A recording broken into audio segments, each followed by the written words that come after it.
Yo. Check, check, check. Check, check, check. That might be a little loud. No, that looks fine, honestly. I'm not peeking. Sweet.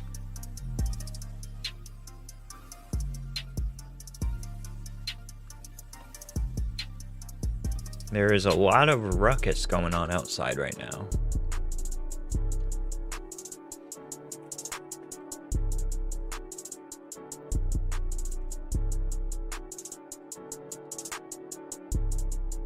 Let's see. Let's check our camera. Classic jar juice moment.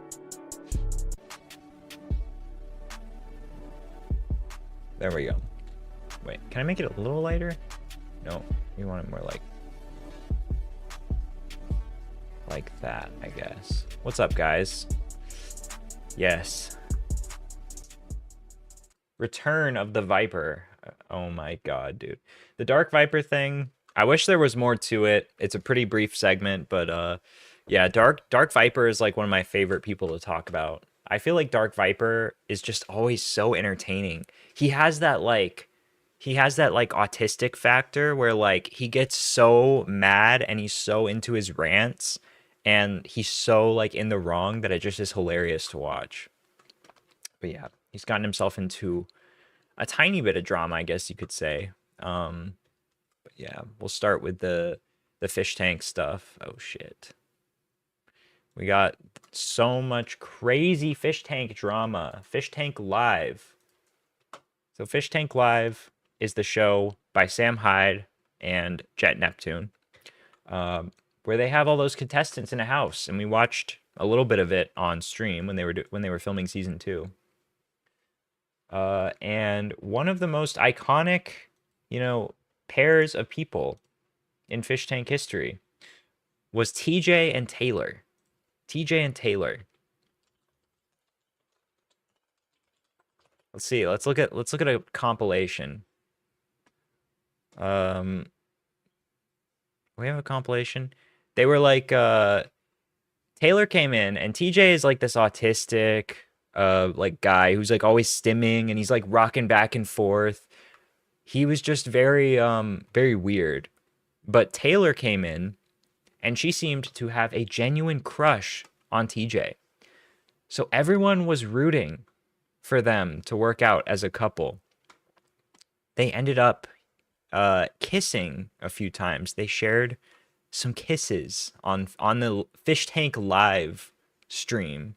And yeah, as you can guess, the Fish Tank fans are not exactly the most socially apt people. And I feel like when they watch someone like TJ, they like to project themselves onto TJ. So TJ was seen as like this sort of autistic hero. Like, oh my God, if he can do it, so can I. So they were all rooting on this relationship between TJ and the hot girl, Taylor, because they wanted, it's a little bit of projection. It's like, oh man, I hope something like this works out for me.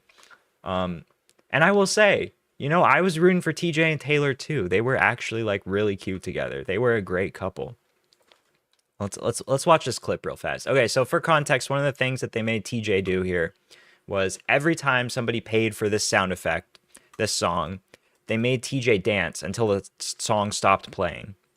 So in this, Taylor is following TJ around. She's so into him, like unironically. They didn't pay her to do that. They didn't tell her to do that. She legitimately was interested in him. And she joins in. So Taylor, it is rude to make TJ dance alone. You don't have to worry about that. But, I don't know. Were Brian and Jimmy just like sort of sleeping down there? Brian's like awake, just lying on the ground.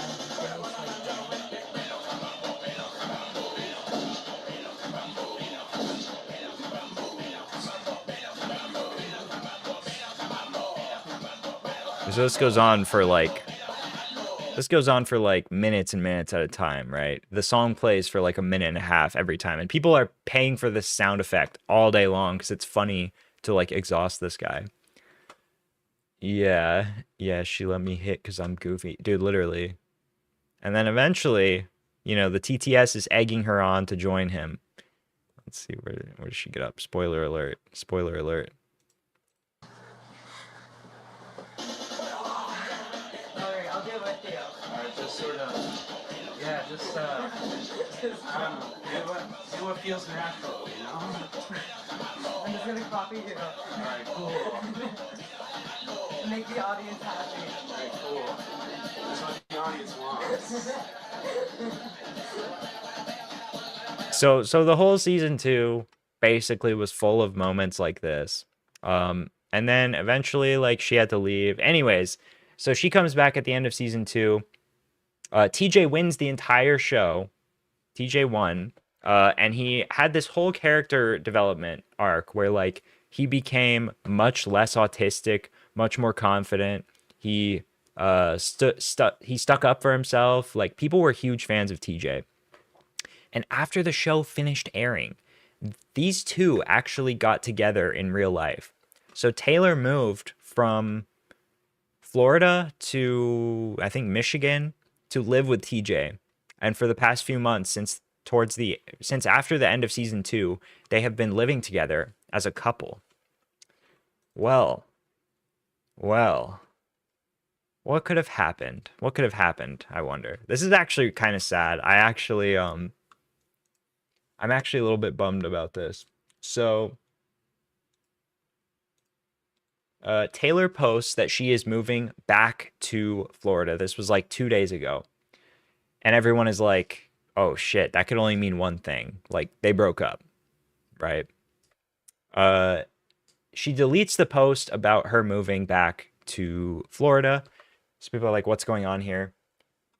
And then people start speculating what could have happened. And Taylor decides to clear it up by tweeting this. He cheated her, and then he links this person's Instagram. Taylor says, he lied to me and hid the fact that he was trying to convince her to get an apartment with him. This is all I want to say about the situation and don't want to talk about it anymore. So apparently, behind the scenes, TJ was DMing this girl. And by the way, this girl's a lot less attractive than Taylor. Like, for someone like TJ to get someone like Taylor, I feel like it's such a, I don't know, especially, I don't know, just like his awkwardness and everything, like, it feels like Taylor was out of his league. And that's why people were egging on, you know, their relationship. They wanted TJ and Taylor to work out because it was like she really genuinely, like, really liked him. And you know, people want to see these storylines play out. But how the fuck is TJ the one that's going to cheat on her? How?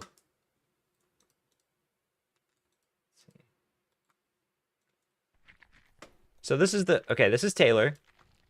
Where's the sound coming from? What the fuck is this? Huh? Oh, okay. This is Taylor. This is the girl. This is the fucking girl that TJ picked over Taylor.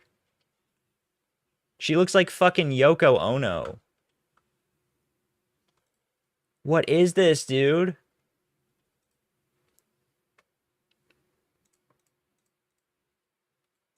Oh, yeah, this was the other... This is another video of her, okay? Everyone was saying she looks like Jimmy. We need maximum squelching sounds from this ASMR video.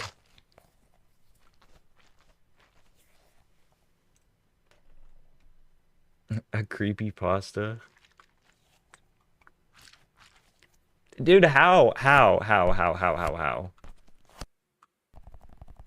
are you going to throw your whole relationship that not only is like a really sweet relationship, but was like a whole character arc for you on this show?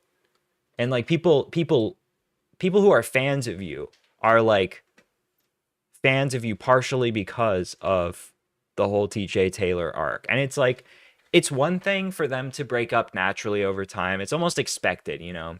It's almost expected because, you know, you see someone on the internet, you see a relationship form on the internet. You don't know everything that's going on behind the scenes, right? But just the way that it ended, the fact that he allegedly cheated on her, or I guess emotionally cheated on her, is weird. So yeah, it's just surprising, like especially because it's TJ. I don't know, dude. TJ, bro, what the fuck are you doing? What's this picture? Oh yeah, there's another picture of her. Dude, she looks fucking insane. She looks so crazy. How are you gonna do that? I'm actually at a loss for words. That's actually crazy.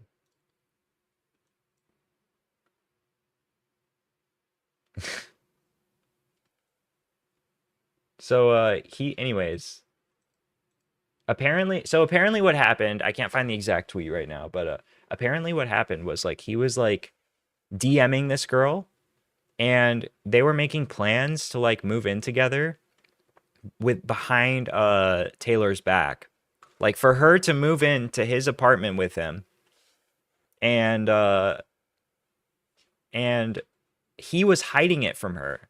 And then when she found out, his excuse was like, well, she's just my friend and I'm just trying to help her out.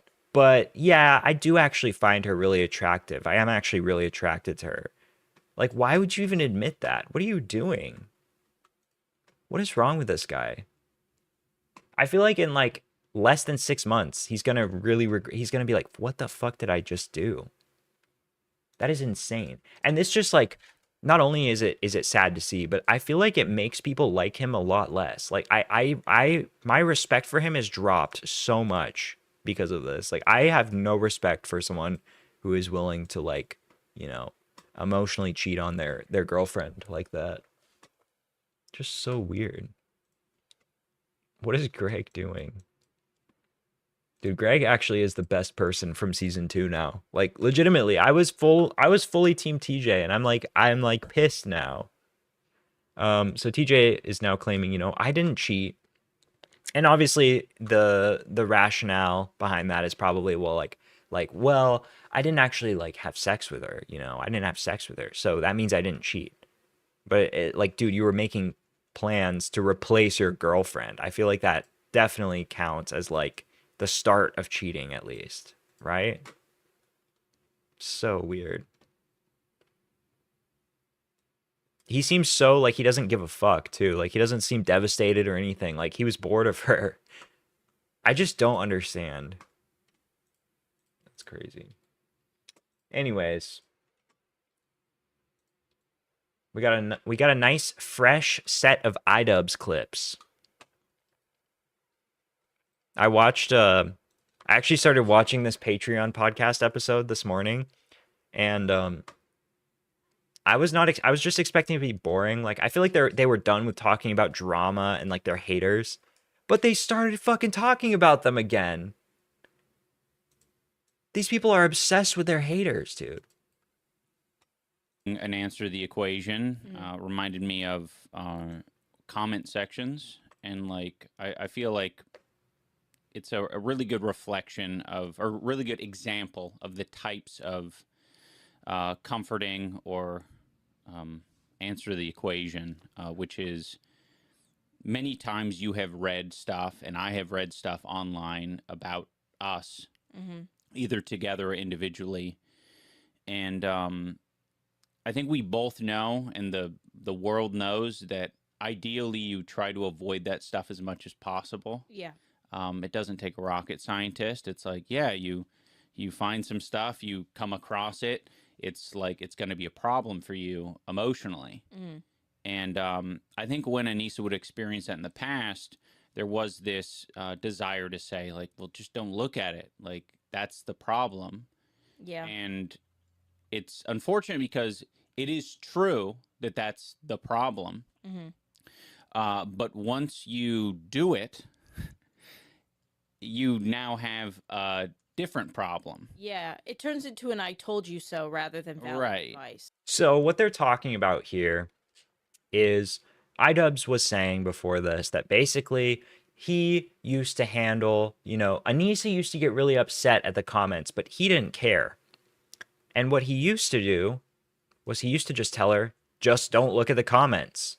If they bother you that much, just don't look at them. And you know, new iDubbbz is a lot more empathetic than that. He's an understanding guy, you know. His new mantra is, well, I'm so sorry that you feel like that. I actually feel like that too because I'm so empathetic. And now he's saying like, well, it doesn't matter whether or not like she can control herself from reading the comments. All that matters is like when she does read the comments that she feels bad about it. So he's saying that like the criticism of don't read the comments is like not helpful in any way. But how is that not helpful? Like you're an internet figure. So the way I see it is like you can you could not be an internet figure. You could just live your life offline. Two, you could be an internet figure that reads the comments and doesn't care, or you could be an internet figure that doesn't read the comments. Those are your three options. Those are like the three. Those are three ways that you can avoid feeling like this.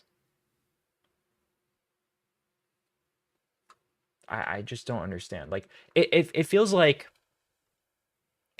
her desire to be on the internet like outweighs how much she hates like hate comments. Like she wants to be a famous person so bad, and you guys know how badly she hates hate comments and how much they get to her. Her desire to be famous outweighs that because she keeps coming back. She keeps coming back for more, and she keeps bringing the drama up over and over again. And it's like at this point, like it's not even people commenting's fault because people would get bored of you if you just talked about like Rubik's cubes or something or whatever. Squirrels. What do they even talk about on this podcast? Oh, which animal corresponds to which type of nut?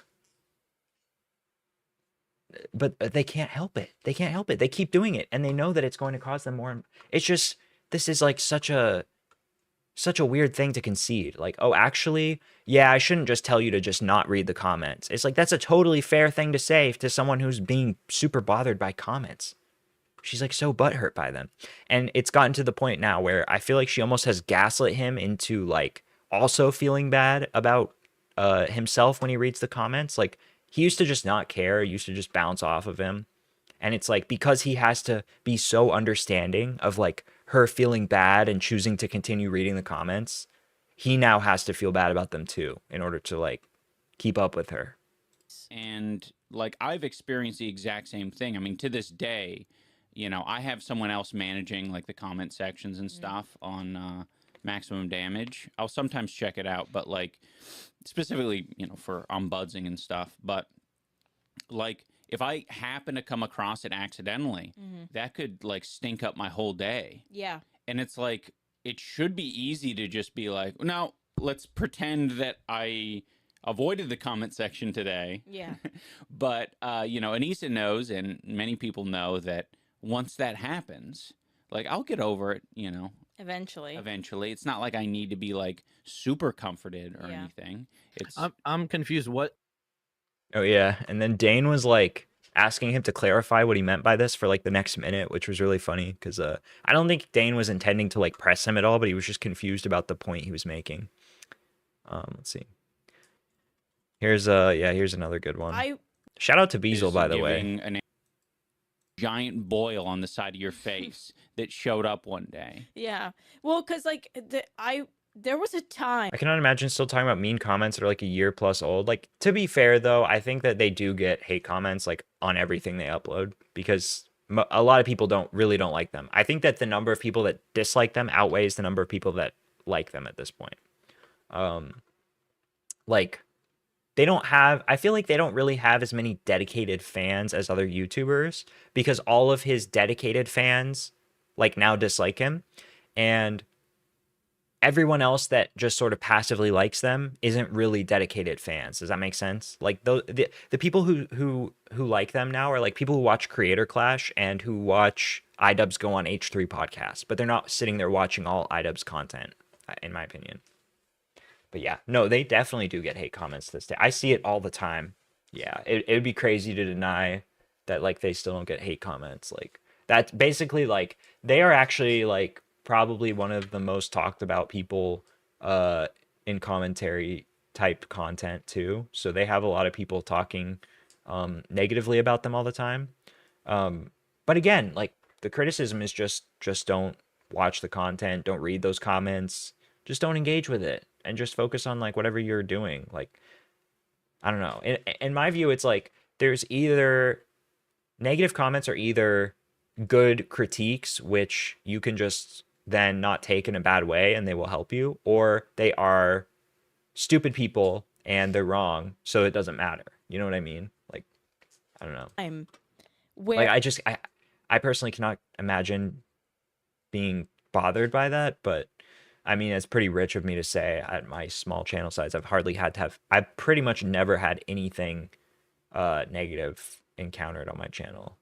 there was a content creator who was quite big at the time. They're pretty much gone off the internet. So yeah, I mean, maybe for all I know, maybe it's like really hard to get a bunch of comments like that. I just don't see why in that case, if I was getting bothered by the comments, wouldn't like take a break or stop talking about, you know, the hate comments or just log off. Like, I don't know. Now, but there was a time where like I was getting messages from this content creator constantly saying, I'm making a Yeah, they talk all the time about both comments that they're still getting and different eras when they had the spotlight on them.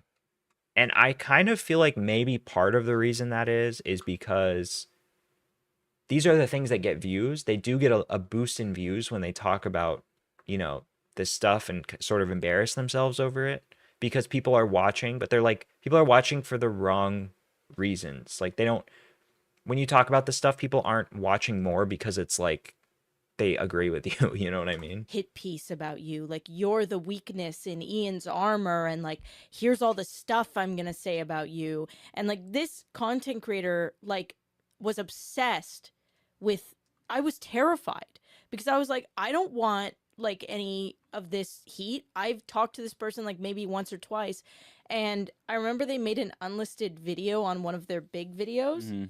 And when you click the link, it was like a video about how I'm ugly and the only reason why you would be with me must be because I give good head. Mhm. He said Hmm.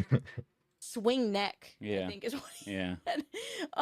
And I was Wait, let's so listen to that one more time. Hold on. how I'm ugly and the only reason why you would be with me must be because I give good head. Mhm. He said swing neck. Wait, let's listen to that one more time. How I'm ugly and the only reason why you would be with me must be because I give good head. Mhm. Hmm. Okay. Okay. Sorry. Oh my God. Anyways, who is this content creator that she's talking about? Who is this? Grade A, under A, Leafy, or Rice Gum? Possibly. Beazle would know more than anyone, and even Beazle doesn't know who they're talking about here. I'm really curious. Idubbbz and Anissa are starting a band. I like I like how Idubbbz agreed after she said that. Yeah, he was doing like his like I'm guilty of this too. He was doing like his you know, listening thing to acknowledge that you're listening to someone in a conversation by going, "Mm-hmm. Yeah. Yeah. Yeah." And you're like nodding at them, and then you accidentally like agree to like something like bad and you're like, "Oh shit. I didn't mean it like that." soiled. You like soy? No. You're a I was soy just boy? Thinking, Huh? I was just thinking you could spell soiled. SOY. Yeah. Yeah. You should. Soiled. Okay, so me and Ian have been thinking about learning instruments, and we have the instruments in our house. We just haven't started because Mhm. right when we bought the instruments and we got them in our possession, Blitz passed. So we like put off learning the instruments. Yeah. At least I did. That's why I did. I was like, "Oh my god, I'm grieving so hard I can't fucking even open boxes." So now we should learn our instruments, which is for Ian keyboard and me guitar, Mhm. and then we should make a band called Soiled. Yes. So how would you spell that? Well, Oh. I like soil. This podcast is just so hard to listen to unless they're talking about like what is this segment? We should start a band called Soiled and include the word soy in it. And also later he says like we should put an apostrophe between the soy and the LED. So like people will think it's soy lead, but then it's actually soiled. Like what type of conversation is that? Who I really want to meet someone who watches this podcast like and from not like a logger perspective. Like what is it about this podcast that is interesting to people? I just can't imagine being entertained by this. Where I They talk about hate comments and the ethics of being a landlord this whole podcast. Also, they say they almost have the green light to start finding fighters for Creator Clash 3. It's awful. Anissa took edibles the night before Creator Clash 2. Let's see. very quickly Yeah. love them. I was very stressed about Creator Clash 2. They told me to take this edible before bed to help me sleep. I did. I slept. I had a dream where I remembered that I didn't label any of the gloves, which is really bad because they have to take the gloves and then distribute them before the fights. So they need to know whose gloves belong to who. So I woke up in the middle of the night at 1 a.m. and I was like, holy fucking shit. Like I did not do that. So I rushed to the elevator because the office was in the hotel. And I'm in the elevator and I start feeling drool leaking down the one side of my face. So I thought I was having a stroke. I totally forgot that I had taken an edible. I go into the office panicked. I'm like, I think I'm having a stroke or whatever. I'm trying to ignore it because I have medical anxiety. Get to the gloves. I'm trying to get through labeling the gloves and remembering whose is who. And everything's going so slow. Everything was so slow. I was like, what the fuck is happening? Like, why am I... What is going on? Am I having a stroke? And then I looked to one of my coworkers and I went, "Oh my god, I'm high." And she just burst out laughing. That's pretty funny. Dude, weed is just not a good drug in my opinion. I don't know. I feel like I hear only negative things about weed from people who like do it like long term. And it's like I don't know. I feel like it's not good enough to be worth doing. You know what I mean? It just kind of sucks and it makes you like super anxious. I mean, I guess there's like a few people who their body chemistry reacts really well to it or something, but dude, and then I see people who are like stoners who smoke every day and I'm like, you're like such a loser. Like there's so many people who are just complete fucking losers that smoke weed all the time. They work like full-time hours at part-time jobs and then they spend half their paycheck on fucking weed, which is just to get through the day. And then they have to like smoke or take edibles at work. It's like, what are you doing? Just stop doing weed. But yeah, and then you hear stories like this where like, oh my god, I thought I was having a stroke and I was super anxious. And it's like, how is that fun? And it didn't even help her sleep because she still woke up in the middle of the night. You know what I mean? Like, people will say they're taking it for a certain reason, and then it doesn't even really help with that thing. It's like an excuse. I don't know.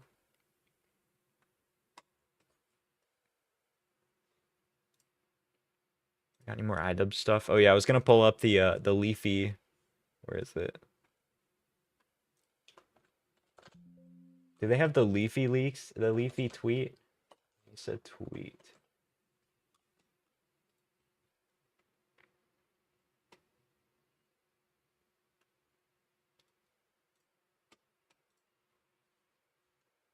Come on, where is it?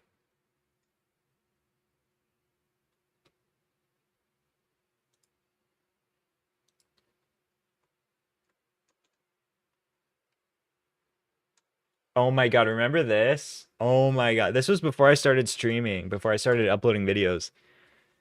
I accept iDubbbz's boxing challenge and will be training with Sam Hyde. We can have a contract for you, but there will be drug testing done by the commission and a severe no-show penalty if you're serious. Dude. Fuck, why didn't he take them up on this?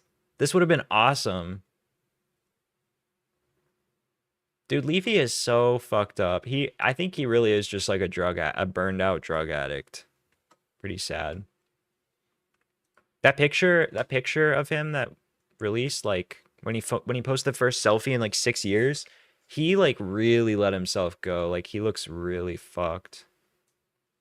I want him to have a redemption arc. Like, I want him to get healthy and like be cool again and like just make videos or something. But he can't be a YouTuber because he's banned from YouTube. He stopped streaming on Rumble because his Twitter got banned, and that was the only way to promote his Rumble stream in his eyes. So he just gave up and he just walks away. He doesn't care. He doesn't do it for money or anything. He just does it to entertain himself, which is good. But at the same time, like, I don't know, it's just a bummer. I want him to make content. But also his Rumble content like was kind of shit. That's kind of what was entertaining about it. Like most of his Rumble streams were him rambling about the same thing for like 6 hours straight.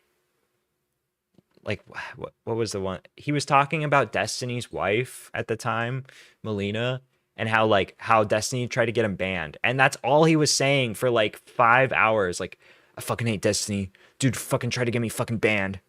Fuck, I fucking hate Destiny. Dude, this guy, I can't believe he fucking tried to get me fucking banned. That was literally his whole stream. And something about that was very entertaining. And I want him back. But yeah, Leafy, come back. Quit doing drugs. Have a redemption arc. Would be awesome. All right, before we get into the next segment, I'm going to play my video here. We'll play the Dark Viper video. Dark Viper. Back when I had long hair. AKA Matto or Moldy Matt, is a phlegm-hawking spitter. He's notorious for speaking so intently that his spit projects out of his mouth at high rates of speed. It's rumored that his saliva is so abundant that his pillow is covered in a moss colony. His friends attest that he constantly would spit on everything. My anonymous source says, I usually would stay about 10 feet away from Matt so that he wouldn't spit on my face while talking to me. So Dark Viper just released a 45-minute video where he's moaning, bitching, and whining about his beef that he has had with Chud Logic, as well as the criticism that he got for copyright striking Chud Logic. For context, this whole thing started when Chud Logic reacted to one of Dark Viper's videos on stream. Dark Viper attempted to copyright strike this video, and YouTube bounced it back, citing fair use as a reason why it was not a valid copyright strike. For the next few days, Chud Logic made fun of Dark Viper, basically just took the piss out of him, making fun of him because he presents himself as this legal expert on fair use law, yet he seemingly can't even file a DMCA request properly. Doesn't that speak to what fucking Dunning-Kruger effect Dark Viper is under? He makes a big deal and has cut all these videos about what an expert he is on this, and he knows it inside out, and he knows the law, and he's not even able to do a simple process to get a copyright strike on my channel. What a fucking idiot. Ha! Idiot! You're an idiot, Dark Viper! Fuck you, bitch! This little fucking bitch, this vest-wearing bitch homosexual dude. Now everyone moves on from this drama, everyone except for Dark Viper. Dark Viper hires a lawyer for thousands of dollars to submit Hawk Tua. Let's watch the Hawk Tua again.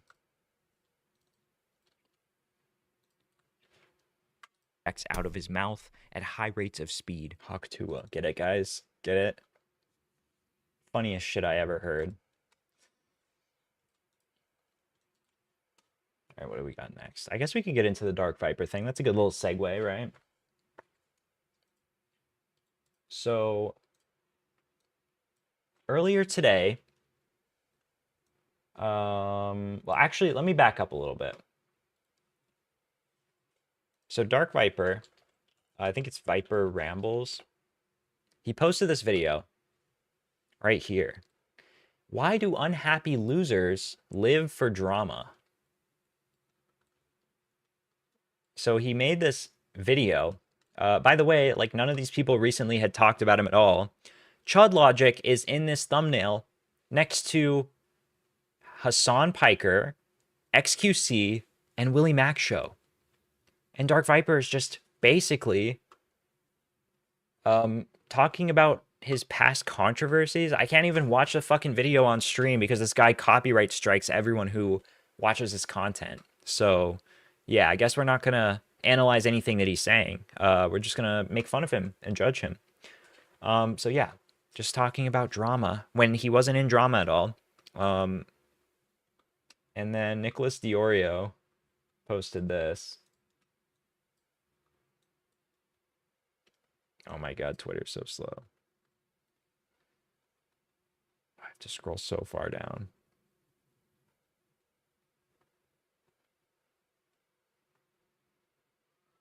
Where is it? This was 1 day ago, so it should have been...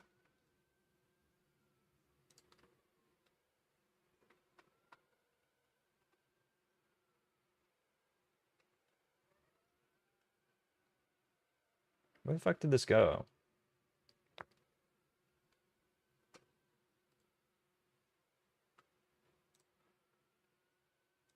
Aha, okay.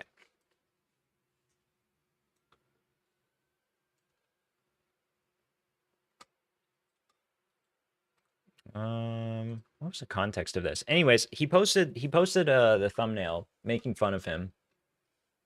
Yeah, we could pause the video and read the transcript. I don't know. I don't know about that. I can take a look at it. I guess I'll do that. But let me read this first. So the Oreo's making fun of him, and Dark Viper responds saying, "If this is a serious question, let me yap." I think he said something about like, why does this guy poke the bear when he wasn't involved in drama or something along those lines. Okay, if this is a serious question, let me yap at you for engagement because my PC is broken. It is at least somewhat interesting. There are no bears with any interest in me. There never have been. I just keep offending the dregs of this online ecosystem, the whiny drama children. I do this simply by existing, and rightly, like most creators, thinking them dumb. Those who buy their lies and stupidity are not my audience, but I do sincerely pity them. Right away, he's just going into like, oh, everyone who criticizes me is just stupid. I'm the smartest guy ever. I'm actually a genius. Everyone who hates me, they're dumb. They don't get it. He thinks that he can make himself like, he thinks that he can like logic his way out of everything and like intellectualize like everything that he's saying, and it just comes across as so cringe. Nicholas Diorio is a grifter. He has openly said that all of what he does is for show. He doesn't actually believe these things. He just knows what a particular audience wants to hear, and he irrationally hates me. He irrationally hates you? I don't think anyone irrationally hates this guy. I feel like most people who hate you have reasons to hate you. Does he really think that people are just like jumping on a bandwagon by hating him? It's just, it's like this attitude that like he never does anything wrong, and that like everyone who hates him is just stupid, or everyone who hates him is just part of a bandwagon or something. And he's just like this poor like victim punching bag. He has like no self-awareness at all. And he can't self-reflect and be like, well, you know, he can't even concede like, well, I understand that people hate me because I copyright struck this video, but in my frame of mind, you know, it was valid or something like that. He can't even say that. It's like everyone who hates me because of that is just stupid. They're not smart enough to understand why I copyright. Like, he's so smug for no reason. It is why he has further stated he hates to be reminded I exist, while also following every utterance I make and tweeting about me literally hundreds of times. I am his obsession. That video has almost no views. He's mentally unwell. Dude, says the guy who posted 1, 2, 3, 4, 5 paragraphs to make like a point that you could make in like 2 sentences. I'm his obsession. He's mentally unwell and projects this onto me instead of getting help. When he screen captures these videos and lies about their contents, he similarly knows those who follow him won't watch and don't really care what is true regardless. While Nick's self-hatred has led him to lie nonstop about anyone he believes is better than himself. What is this sentence? While Nick's self-hatred has led him to lie nonstop about anyone he believes is better than himself.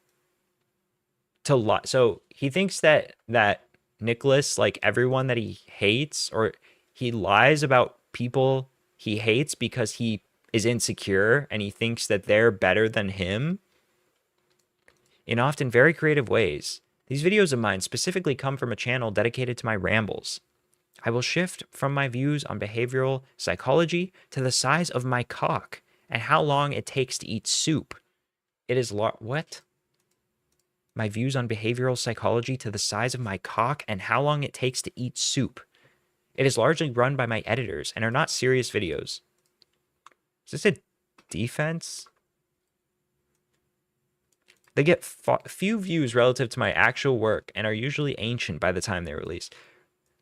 See, this is like just the weirdest like defense ever. Like this doesn't disprove any criticism that people were saying. Like this isn't even addressing what people are saying. You could have a video with 100 views and it's like still like the critique is that you're still focused on these people and you're still poking the bear. So that has nothing to do with how many views the videos get and how they're not actually that serious. Like what does that even mean? That doesn't disprove anything. They are a side project that just break even monetarily speaking. I tweet in a large part to make content for that channel, and I will be reading this into a video for it. Hello, future me. This shit flinging for content that Nick and his fellow kids need to play for relevancy is a game I can't really win. Is he admitting that he looks bad here? It's a game that I can't really win. Even when I ignore how pathetic it all feels, I usually can't sensibly dedicate enough time to it. Oh, he's just so busy. He's just an important guy who has much better things to do than participate in drama. Like writing a 5-paragraph essay because someone made fun of you. I can't dedicate enough time to it. Literally everything else I do is more rewarding and thus more worth the time. Even then, even what I know of Nick has been given to me by mods and viewers in clips and screen captures. So actually, guys, I don't even like look at drama myself. I'm too busy. Actually, everyone else just sends me the clips. And that's why I talk about it. It actually has nothing to do with me. I don't even care. These videos aren't even important to me at all. So actually, you're the one who cares. Nick, you're the one who cares. I actually don't even care.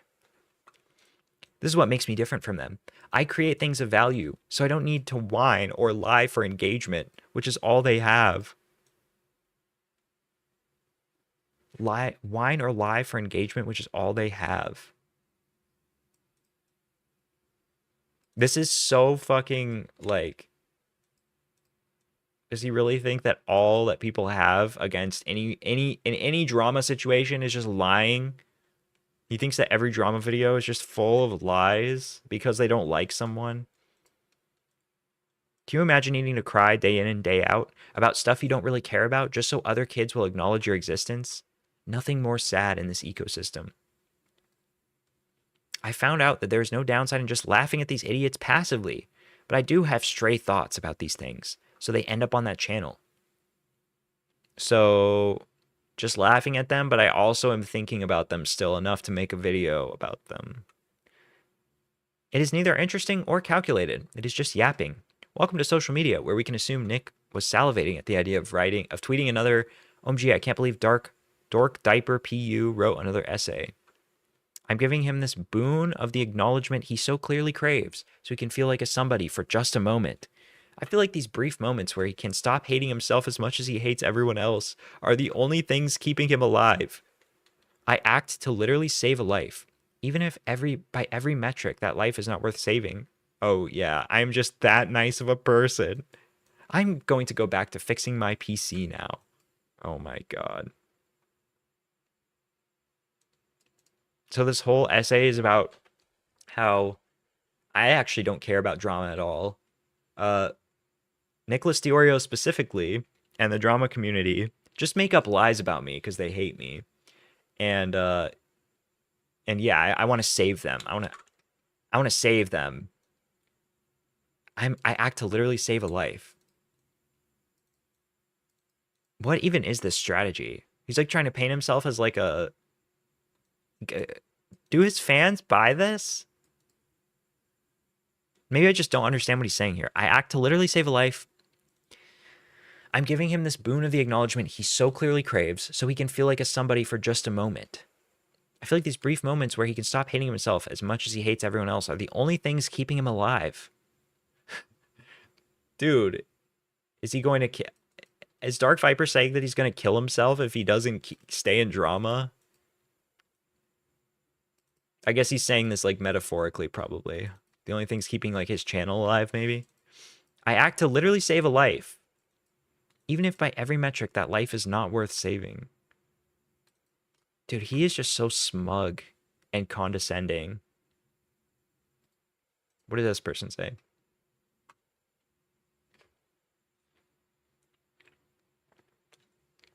Here's the original.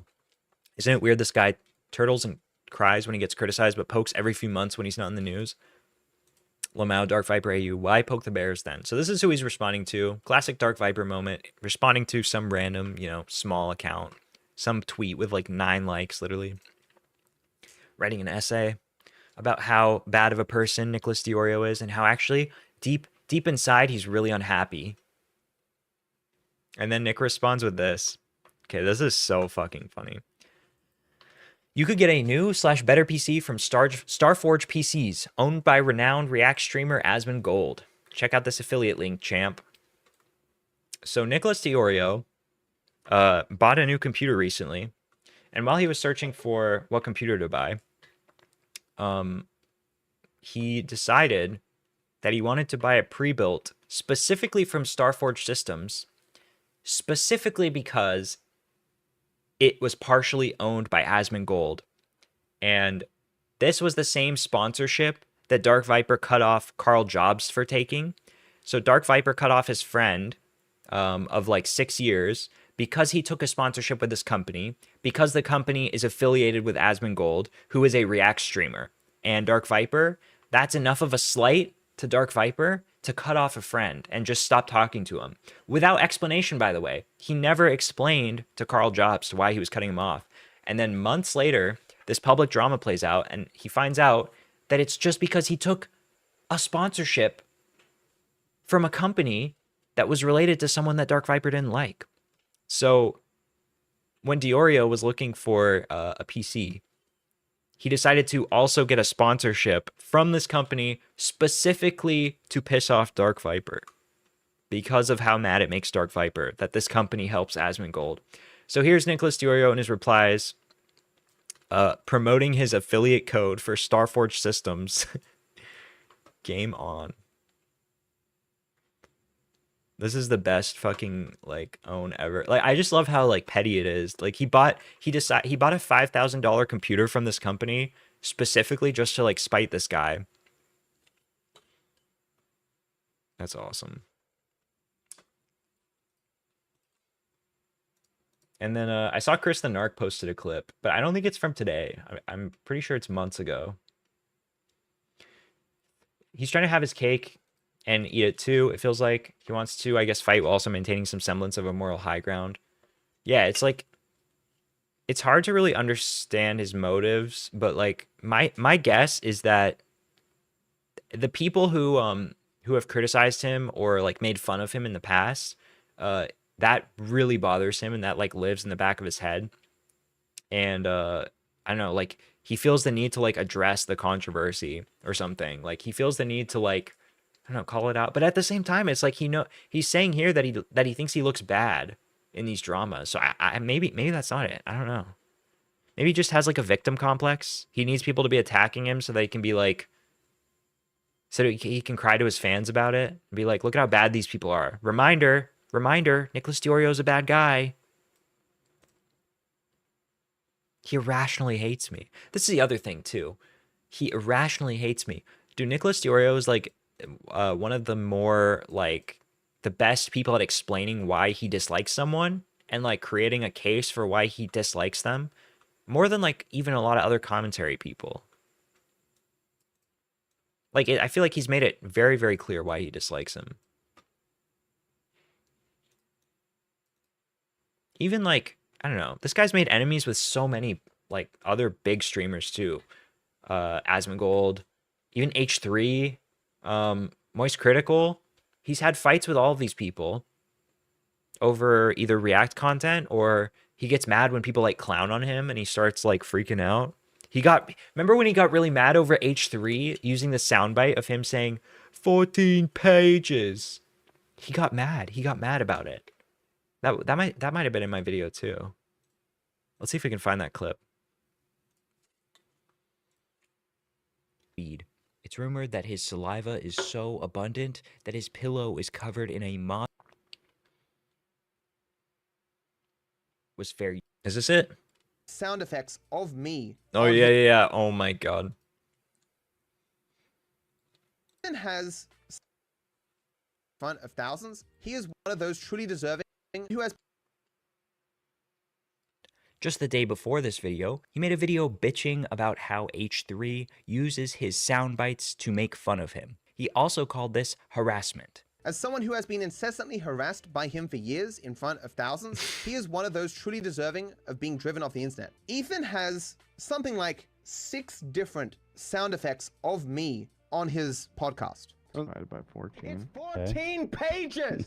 14 pages. 14 pages! I don't know how sick Dude, of an individual you have to be. how to sick of an individual you have to be to play sound bites of me to make fun of me. How sick of a person are you? do Oh something my like this. god. Like, if he was using it in some wholesome way, He wants him to use sound bites of him in a wholesome way. He wants to.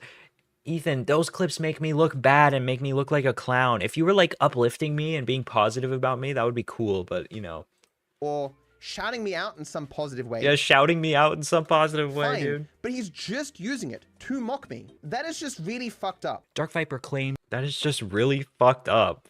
That is just really fucked up that he's mocking me. He can't even like see the humor in that meme either.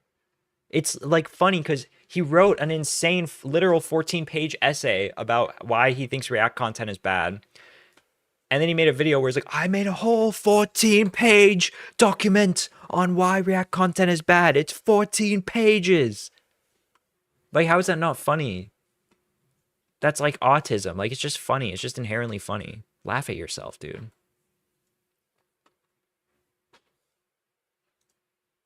Let's see. Anything else to talk about with Dark Viper? I'm trying to think. Oh, we have this clip. Yeah. We're gonna watch this clip real quick. So apparently, yeah, this is an old clip, I think. So yeah, I wouldn't be surprised if live streaming he is more successful than I am. It is a weird thing to say out loud that a known pedophile being outed as a pedophile will still be more successful than me as a live streamer. Wow, I suck. What is he talking about here? Is he talking about Dr. Disrespect? I'm really curious to the context. Most successful streamer of all time, Epstein.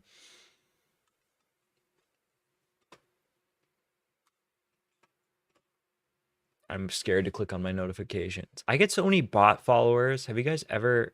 I don't know what it is. Every time... I block them every time. And they're like random first and last names. And they're usually like girls. And they're like fake profiles. And they have like two followers and are following like 2,500 people. And I probably get like 10 of them a day. Like literally 10 bot followers on my random fucking account that no one cares about. I don't know how to make it stop. But I blocked them all. I used to report them all, but there's so many that I just started just blocking them because it's faster. All right. Let's see. Next segment. So the Mr. Beast drama has been going on and on for about 3 fucking weeks in a row now. That is like the majority of what people talk about when it comes to drama for literally the last 3 weeks. It's all Mr. Beast drama. And I've been just sick of it. Like I'm tired of it. The Chris Tyson stuff was pretty interesting, but even that, towards the end of that drama, it started dragging on and on. Like I just don't care. I'm tired of it. So the dog pack guy released his video. Actually, I think first Rosianna Pancino or whatever posted like, oh, also, yeah. Chris Tyson's a pedophile, but also I was in the Mr. Beast games and like they wouldn't let people have their medication or like some bad thing happened. They took our clothes away or like some shit like that. I don't remember exactly why. And she has like really low credibility, by the way, because she tried to like say something else about. She tried to like complain that she didn't make the cut of a video because she wasn't interesting enough, and that she worked really hard to be in the video. Anyways, so then the dog pack video comes out, dog pack 404. And then since then, there have been like 4 or 5 other videos from people who have worked at Mr. Beast trying to cancel him for different things, including one guy who said that Mr. Beast like stole his idea and that he is owed like $1.7 million or something, because that's how much revenue like he's supposed to make because of it being his idea. And then that guy started a GoFundMe and put the goal at $1.7 million. And it was like, the energy of the video was like, give me money. If you donate to me, it'll help make things right and show Mr. Beast like that, you know, he's a bad guy. You can tell Mr. Beast off by giving me money, by giving me $1.7 million. So that was pretty funny. That guy took his that guy refunded his donators though. So I mean, to be fair to him. So yeah, there's this video, Mr. Beast. He's a sociopath, and then no, this was his first one. I worked for Mr. Beast. He's a fraud. And then a few days later, he came out with, I worked for Mr. Beast. He's a sociopath. And this video, basically this guy had a bunch of complaints about being, you know, how draining it was to work there. He had a hard time with a few of the challenges and felt really mentally like pressured to do it or something. And then also he tried to ask for a raise, and on his friend's behalf, and then his friend and him got fired, and he feels bad about it. Which all these critiques so far are like, whatever, you know. But then at the end of the video, the last 5 minutes of the video, he drops this huge bombshell that Mr. Beast had hired like a known sex offender who had allegedly raped like an 11-year-old or younger. And this person was working at Mr. Beast. This person was on camera wearing a mask to hide their identity. And apparently this was known. So this video was like pretty much nothing until there. And that was like a huge bombshell that was pretty crazy. But yeah, since then, like a couple more things have come out, and it's just like, it just feels like it's dragging on and on and on. Like, and I haven't been really covering this stuff that much because I just can't like get myself to give a fuck about it. Like, I feel like if I was to sit here and cover every single Mr. Beast, like, you know, cancellation video or whatever, even ones that have valid critiques, I just like, I feel like it would be so inauthentic for me to sit here and like watch every single one of them. But anyways, there has been one video that is remotely related to the Mr. Beast drama that we are very interested in. Here it is. Courtesy of Joe Schmo. I worked for Gru. He's a fraud. Okay. So here we go. This guy worked for Gru from Despicable Me. We're going to see what his experience was like. Honestly, I think this could be pretty valid. I haven't even watched it yet. I think that this is valid. Let's see. We are going to steal the moon! I gave you 3 days to give me the 42 million followers. It didn't happen, so Big Dave's gonna pay the price. Knocked over! Become the man who stole the moon. Curse you, Gru! Curse you! Hi, I wanted to provide some context for this video. I am a former Gru employee, and today I am alleging that him and the minions rigged villainous schemes and did illegal villain stuff and sold fake minions merch. This guy's delivery is so I would good. consider that fraud. Okay, thank you. Enjoy the video. So this is part 1 into my investigation into Gru. Here's an old clip from a TV show where Gru explains that he knows he's a piece of shit. Like, this is an old clip, and you could say he may have grown up, but I would say he's gained most of his minions since then, and his movies have only gotten more and more mid. So here's that clip, and then I'll get into the video. Well, I told you to stop making those videos by my tree. Sorry, dog. I came all the way here because they don't have good Starbucks in Albuquerque. All right. Now, Gru intentionally manipulates his minions' I love the vulnerable never goon. minds for profit using 4 simple steps, which closely align with the 4 agreements by Don Miguel Ruiz. Step 1, he I have that book. flies to the moon. Gru's schemes are real, and he's a great villain that steals big things like the moon and gives away great rewards to his loyal minions. I will show you irrefutable evidence in a minute. I feel like I have to show you guys like parts of the dog pack video because that delivery is like exactly the same as dog pack, talking about how, oh, Mr. Beast wants you to believe like he's a good guy and he does all this good stuff for the world. That his plans are in fact fake. Step 2, he shrinks the moon. We are going to steal the moon! When minions are devout followers of Gru and go to space with him with a shrink ray, they get rewarded. Step 3, he grabs the moon. Again, promising big rewards. Now it's your turn to do what Gru tells you and you will grab the moon too. But you actually won't, unless you're one of the famous minions from one of those spin-off movies. So yeah, I think what he's alluding to here, like referencing here, is in the dog pack video. There were like a few allegations, one of them being like fake giveaways, like Mr. Beast would act like his random viewers by, you know, buying a t-shirt or whatever had an actual chance of winning something, when in reality he was just like giving them away to people that he knew and stuff, or faking signatures like on signed versions of his merch and like, I don't know, stuff like that. There was also a criticism of like an illegal lottery, like where they had this thing where if you bought his candy bars, you could enter, like you could do one spin on like an online slot machine. And a lot of people thought that they won. They bought a bunch of these candy bars. They got 3 of the same thing on the slot machine, which was supposed to be, oh, you win a car and you can come to the Sydney Opera House and pick up a car. And then it turns out that the winners were selected in a completely different way. So it was like a dishonest, illegal lottery type thing.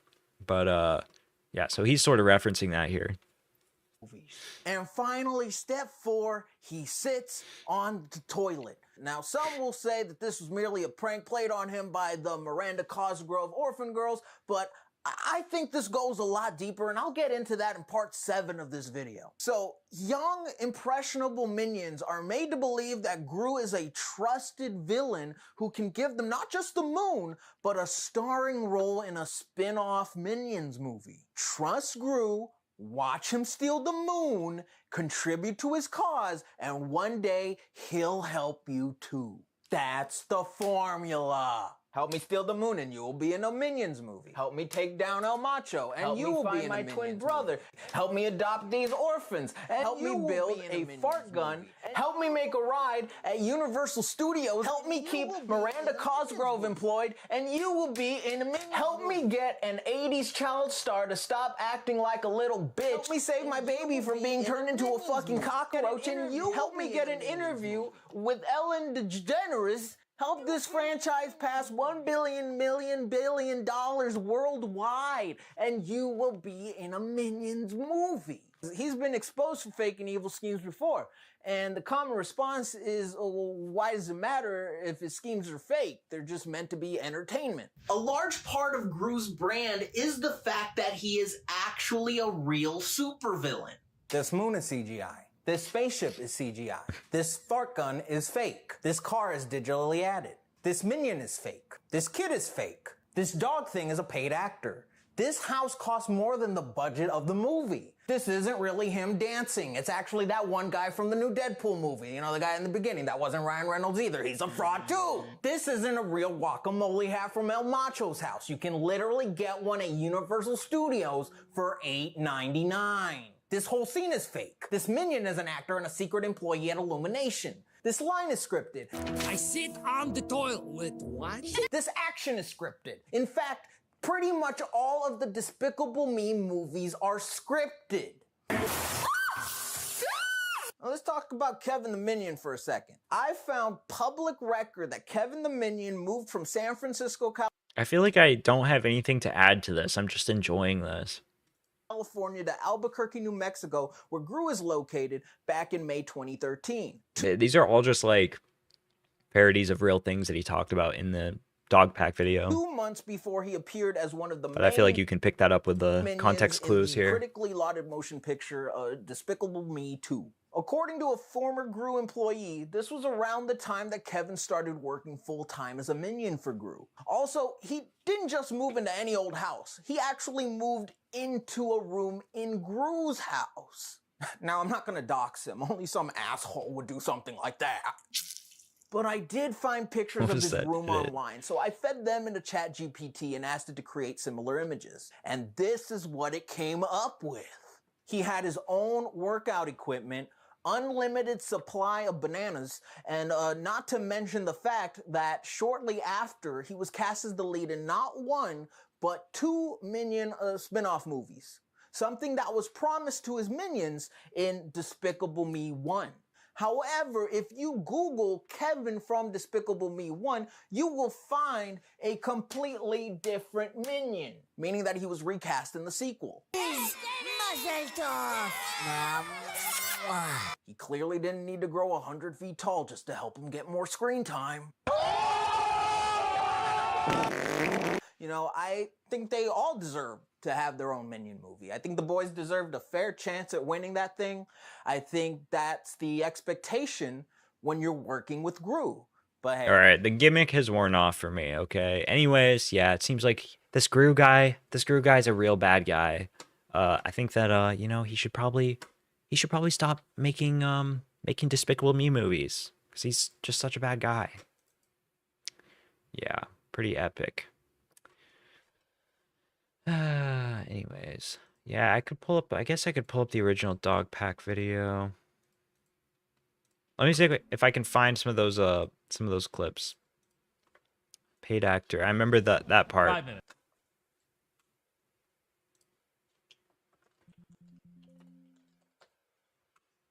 What? Why are the captions in Russian? What the fuck? Huh? What? What the fuck? What is this? I'm so confused. Why does this have fucking Russian in it?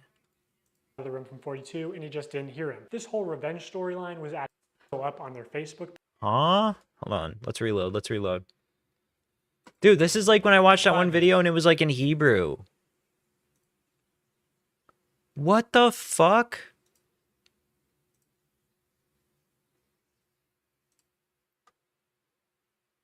Why are all the captions in Russian? Does it think that this guy's speaking Russian? Is this guy fucking Putin shill? This guy's in PMC Wagner group.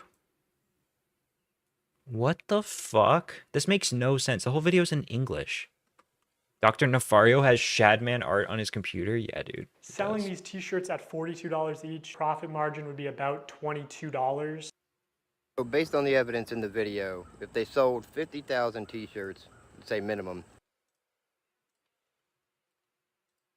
My estimate's only one. Let's see if we can in find every the 1,600 orders raccoon part. Deserve $5,000 for that, but also the boys should deserve a fair answer. Just when to trigger the water in general.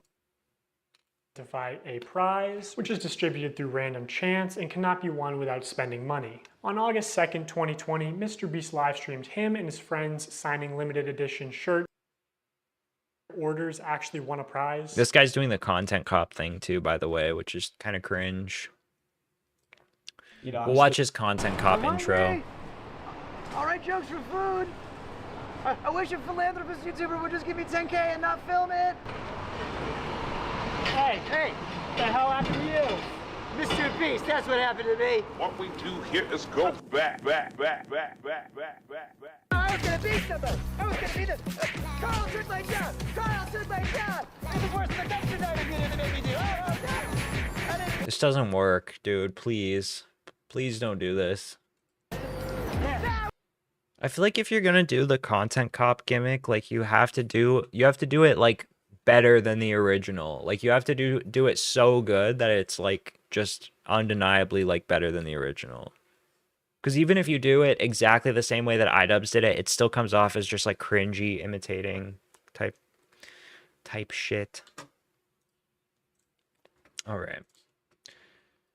We got this guy who, let's see. So there was this guy on YouTube Which I don't know why you would do this to yourself. This guy forced himself to stay awake for as long as possible. And so, yeah, as you can see here, the timer's at 229 hours. He's been awake for 9 days at this point. This was 2 days ago. And his friend is like trying to keep him awake, so he won't let him fall asleep. So apparently this guy's like attempting to break the world record for like most amount of days stayed up or something.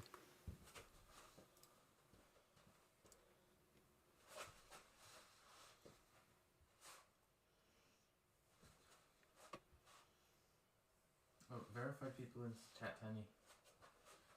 We have to read their comments. Jesus. Let's read the Dexerto article. YouTuber Norme set out to break the all-time record for the longest time staying awake without sleeping, but he began passing out on stream, hallucinating, and eventually became incoherent. His brother Don is one of a few people supervising the stream that have been keeping him awake. He's been repeatedly splashing Norm in the face with water and forcing him to stand. Viewers were spamming the chat and begging him to stop. Yeah, that's my my impression that I get is like, I don't know why you would want to do this in the first place. Because this world record category, it doesn't even take submissions anymore because it's so dangerous. And then, yeah, that brings me to my second point, which is just that this could literally cause like permanent health effects. Like this can give you like side effects like brain damage and stuff like that.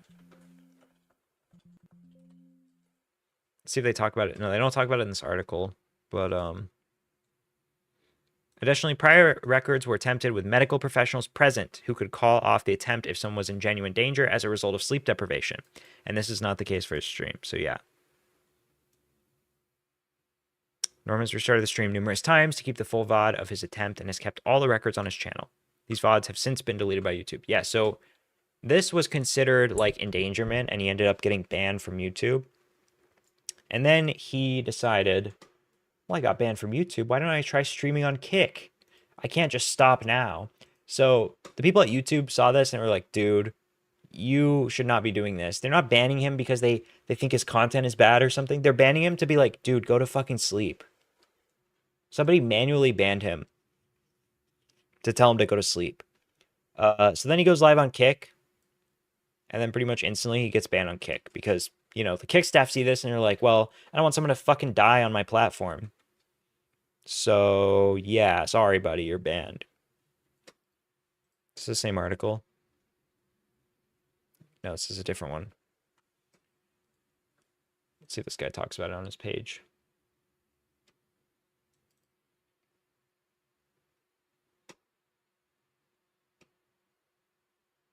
My friend's doing 12-hour shifts to keep me going. I trust them both very much.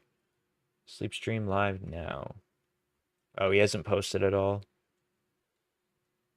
This guy got swatted, apparently. Apparently, somebody called in like a wellness check on him too. I don't know if that was the same thing as the swatting, but the police showed up and they were like, the police showed up to his house and they were like, dude, we'll leave you alone. We'll let you do your stream, but please like go see a doctor after you're done with this because this could like really fuck you up. What is this one here? Oh yeah, here's a video of the cops.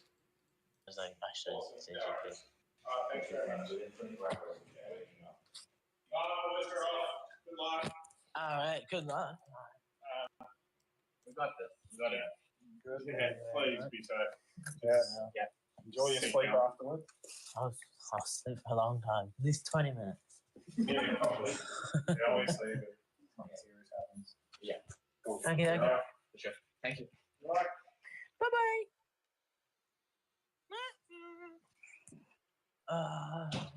By the way, this is not actually the world record. The real world record was... It was like a few days more than this. So it was pretty long. This guy didn't even... Fuck, was that a dead person? Did I show a fucking dead body on my stream? Hold on. No, that's a living person. Is it? All right, well, let's see. Let's see this image. Search image with Google.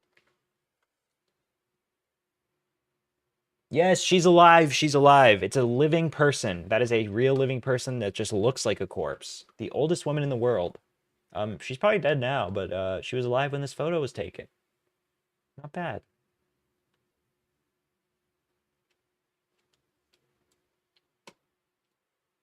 All right, let's see.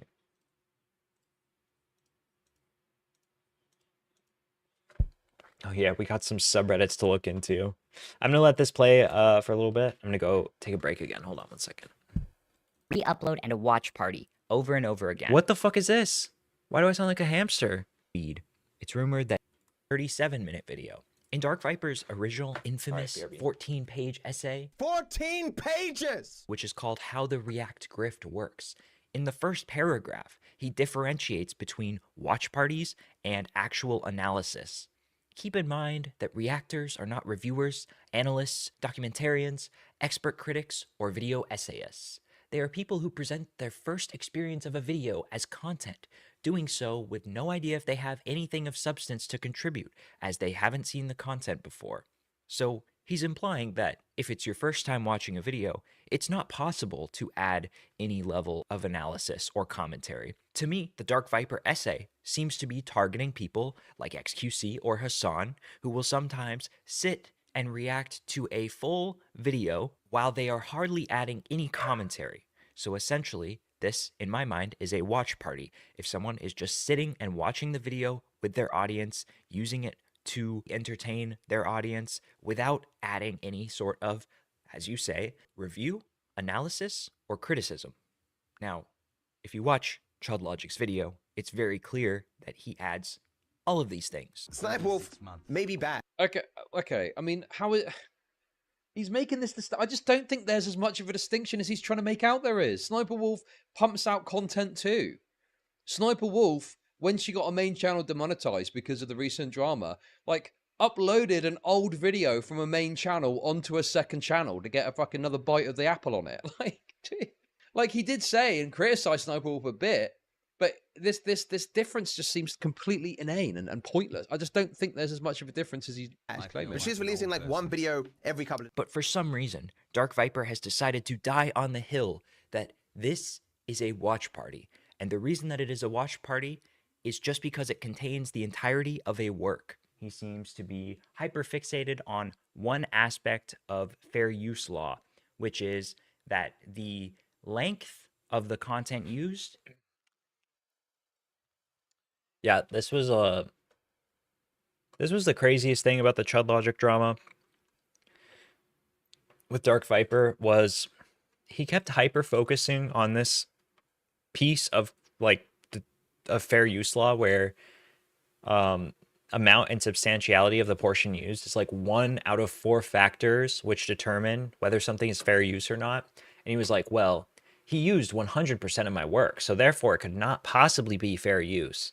And it's like, in reality, that's not how it works at all. You can totally use 100% of something and still have it be fair use. I probably just said that in my own video, but yeah.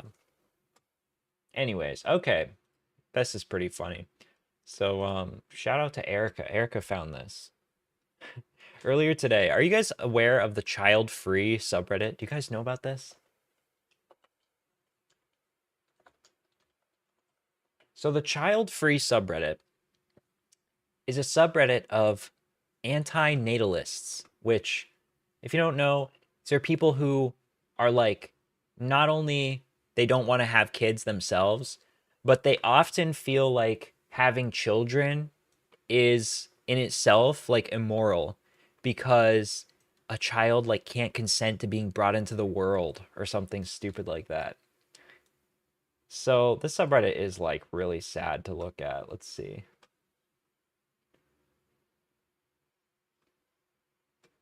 Trying to find a nice example for you. Aren't you afraid you'll live an unfulfilled life? My mother-in-law brought up me not wanting kids again. I don't know why she still brings this up. I'm sterilized. She knows this. But she did it in public. And my mother-in-law's cousin chimes in with what she thought was the most original question on earth. Aren't you afraid you'll live an unfulfilled life? And I answer, I believe that living a fulfilled life has more to do with your relationship with death than any other variable on earth. I could die tomorrow and know I've lived a fulfilled life. I don't need to have kids to die with fulfilled life tomorrow. They all looked at me like I had a screw loose before declaring that they needed more to drink. It was a bit off topic, but not really. She asked, what are variables you have found that have more to do with living a fulfilled life than having children. Dude, these are, I assume both these women that are like, want her to have kids so badly are probably moms. And they're just like, oh my God, I can't believe like that being a mother is probably like the best part of their lives. And it's like, they just want their kid to experience that because it's like a pretty significant part of most people's lives. And not that you can't live like a meaningful life without having children, but like these people like think that it's like bad to have kids. Like they think that if you have kids, I don't know, it's like it's almost like they look down on people who have kids. It's, I don't know, there's like this like mind virus. Like obviously there's nothing wrong with choosing to not have kids yourself. These people look down on others for having kids, and they're like, they'll talk about all the time like, oh, you know, yeah, my friend had kids and now like he doesn't have time to play video games anymore because he's parenting. My friend, like now he's like more poor. His financial situation isn't as good because he had a kid. It's like these things, like you can't put like a value on like whether on someone having a kid. Like you can't make like a value judgment on someone having a child unless they are literally in like a horrible situation. They're bringing a kid into a bad situation. Okay, I could see judging someone for that. But being like, you shouldn't have kids so you can have more time to I don't know, play with Funko Pops. That is like such like a pathetic thing to me. Anyways, we found a subreddit today called Dog Free, and its sister sub r/cat free. So these are people who take it one step further and say, I don't want a child. You know, a lot of these child-free people, they're like, well, my dogs are my children. I'm a dog mom. I have 2 fur babies already. I don't need any real babies. These are people who don't even want to have dog. They don't even want to have a pet dog. Dog free. We don't like dogs. Let's see. What is the one that Erica sent me? Bark in the Park. So I decided to go to a Reds game, and part of the pregame is what's called Bark in the Park. They have these beasts walk around the park, and some even got get a first fetch. Anything to appease these owners of beasts. Can't begin to tell you how cringe it was. He's really excited to be here. No, he's not. The beast is happy to sniff other furry butts and maybe snack on some shit. Dog shit, that is. What the fuck? They always have to name dog events after their worst traits. Barking is a hideous noise, and every dog sounds horrible when it barks. I wish all dogs were mute. Ugh, no thanks. Vomit emoji. What's this one? Nothing like contaminating the field with piles of shit before a game, because not all the owners are not all the owners are picking it up. How are you like this? How the fuck are people like this? Just literally like people going there with their families, like having a good time, like, oh, look at all the puppies, oh, they're all having fun, and these people are like, ew, these disgusting beasts are there and they are making me vomit. I hate them so much. They make horrible noises. They sound like a bunch of like legitimately autistic people who are they're like hypersensitive to like noise or something. The beast made a noise. This guy had a big ugly beast and it made an ugly beast noise. Jesus Christ. Annoying owner. Was walking to the gym in my apartment yesterday. As I'm walking down the hallway, a woman walks through a door in front of me. She keeps saying, come on, let's go to the dog. Let's go to the dog, but it won't budge, just staring at me. I just stood there staring at her like, get going and get this thing under control. She's taking her time and I'm on a time crunch, so I finally just bolt past her. The damn thing, the dog, shoves its cold, wet nose into my leg. So I just say, God damn it, as I walk by. I'm sure she just wanted me to give it attention. Can you imagine your dog goes up to someone like, hi, who are you? Nice to meet you. Sniffing them. And the person just literally does like the virgin walk. Going, God damn it, because the dog touched them. Dude. Literally, this is the person I picture. Oh, God damn it, your dog touched me with its nose. Like, how are you that sad? These people legitimately need help. Dog free. That's what those fuckers do. They want attention to themselves through those stupid dogs. And they don't train and don't teach them for the same reason. Stupider the dog means more attention. To put it simply, those people are energy vampires, and the dog is just a tool. Weak stuff. So, I understand, like, being irritated at, like, for example, a poorly trained dog, a dog that is, like, super hyper, that's jumping all over you, or being really annoying, or, like, barking a lot while you're, like, trying to, I don't know, sit and relax. But these people are not, these are not the dogs that these people are mad at. They're mad at every single dog for existing. They're mad at people for, like, for daring to have a pet and, like, bring it out in public. It's just, this is absurd. Well, I also understand being scared of dogs. Like, it makes sense. A lot of these people are scared of dogs. Yeah. But, like... But being scared of dogs is different than being, like, smug and an asshole about it, about other people. I think you just have to accept that that's part of life. Like, people love dogs. Dogs have been a part of human culture since the beginning of time. Yeah. I think you're gonna have to get over that. Nobody is keeping their dog inside for you. Right. Yeah.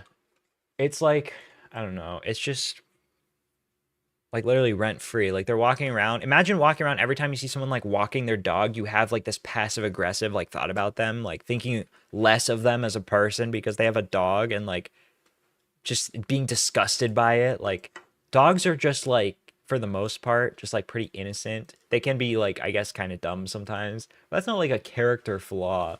That's not like a bad thing. It's an animal. You know what I mean? I don't know, dude. I just cannot. I've never met one of these people in real life that is like anti-dog.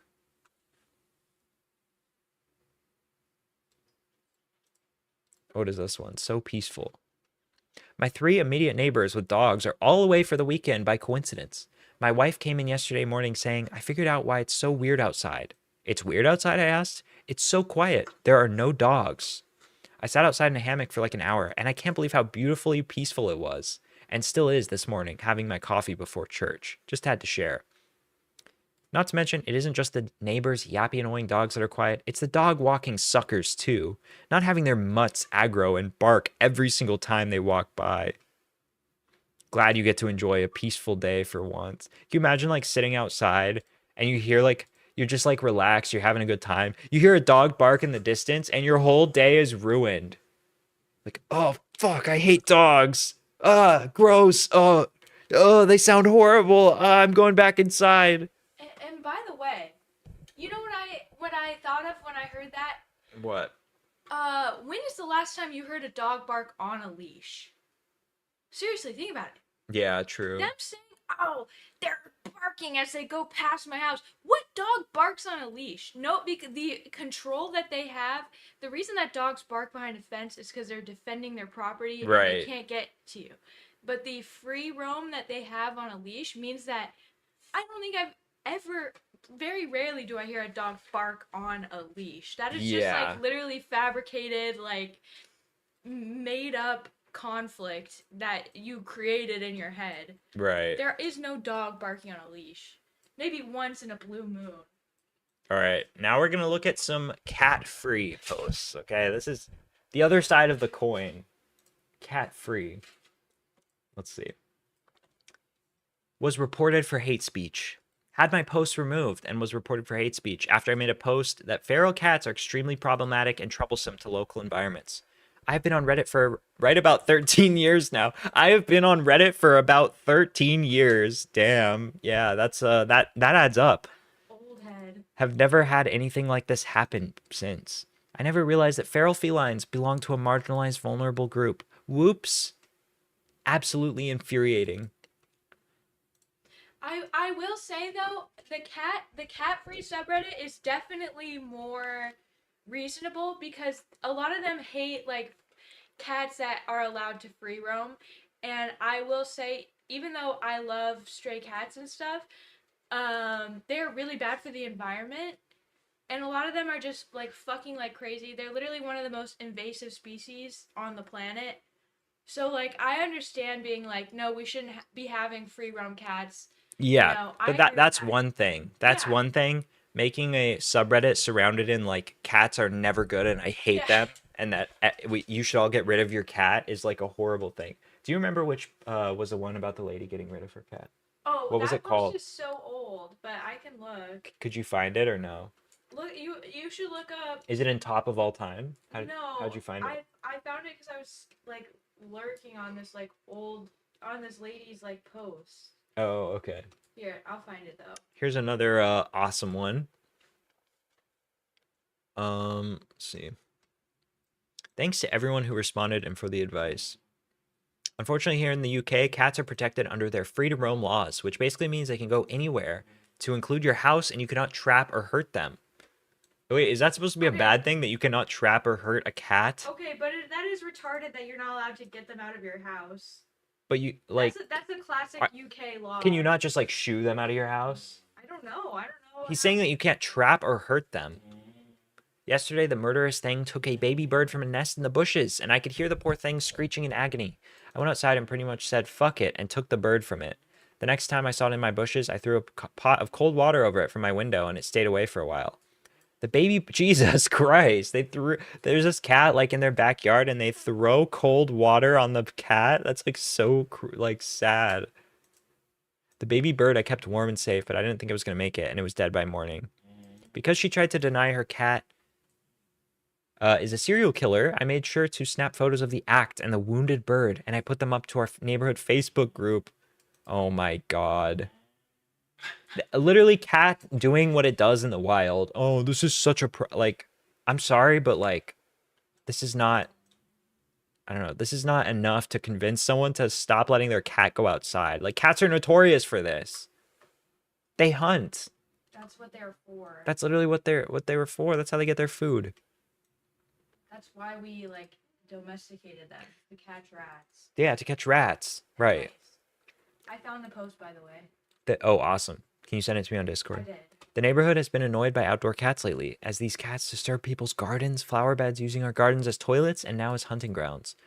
I figured I would see that what the owner would make of the neighborhood, figuring out what to do, since she tried to deny her cat is ever involved in anything.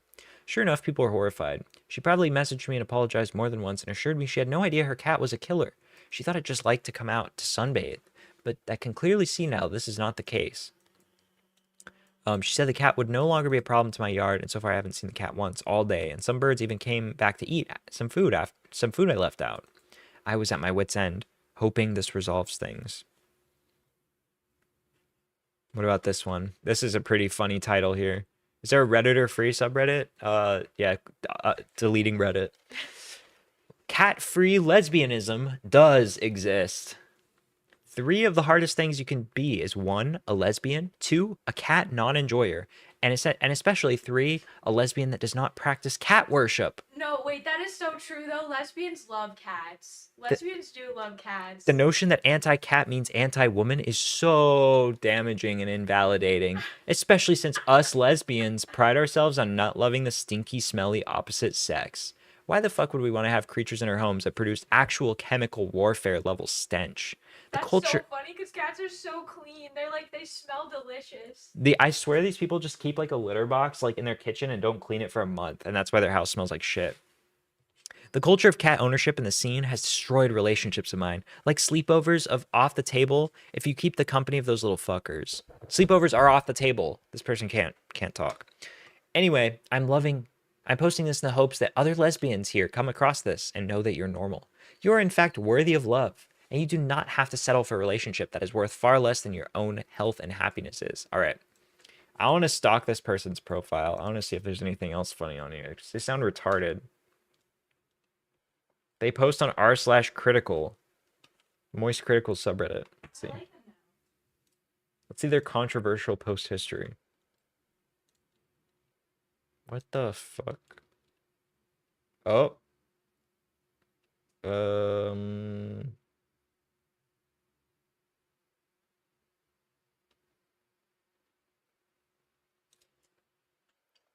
Wait, I don't want to say this before I confirm it, but hold on. Look at the fashion advice that they gave on lesbian fashion advice. A little dated, but always funky. Like, so this person says, help a trans femme out on the lesbian fashion advice. So they're saying that they're trans. This is what you should wear. This is what they're saying that you should wear. Dude, what is... Okay, let's see. What is Was this this? posted in 2014? Ah. Oh, no. Oh my god. No. Stop. What the Stop fuck right is now. this? Stop. That is not real. That is Reddit, hilarious. literal Reddit fashion, dude. Reddit fashion. Do you hear our beast right now? Beast, stop. Maybe the dog free people are onto something, actually. Our beast is being really loud. This person is funny.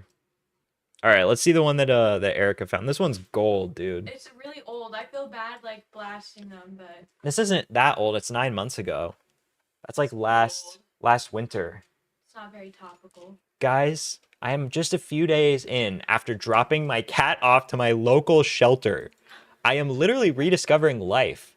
Waking up without it screaming at me for food, without the sound of it scratching the litter box, without litter tracks all over my house, without having to scoop feces and pee, without the smell, without the sound of it licking itself. The sound of it licking itself, does that really bother you that much? That's like such a quiet sound. Without having to clean its butthole, without worrying if it still has food, without cat hair all over my face. The guilt is now completely gone. My anxiety decreased a lot, and I can work better. I go out without guilt, and I can go sleep over without a second thought, and I'm not feeling guilty because it's staying with my sister. I can think about traveling without worrying about her. My nights are complete. No more compulsive overcleaning. I'm now convinced I was not made to have a cat. I will never make that mistake again. What did you think owning a cat was going to be? Why did you get a cat in the first place? You obviously hate like owning a pet. Do you not understand that like this is the responsibility of owning a pet?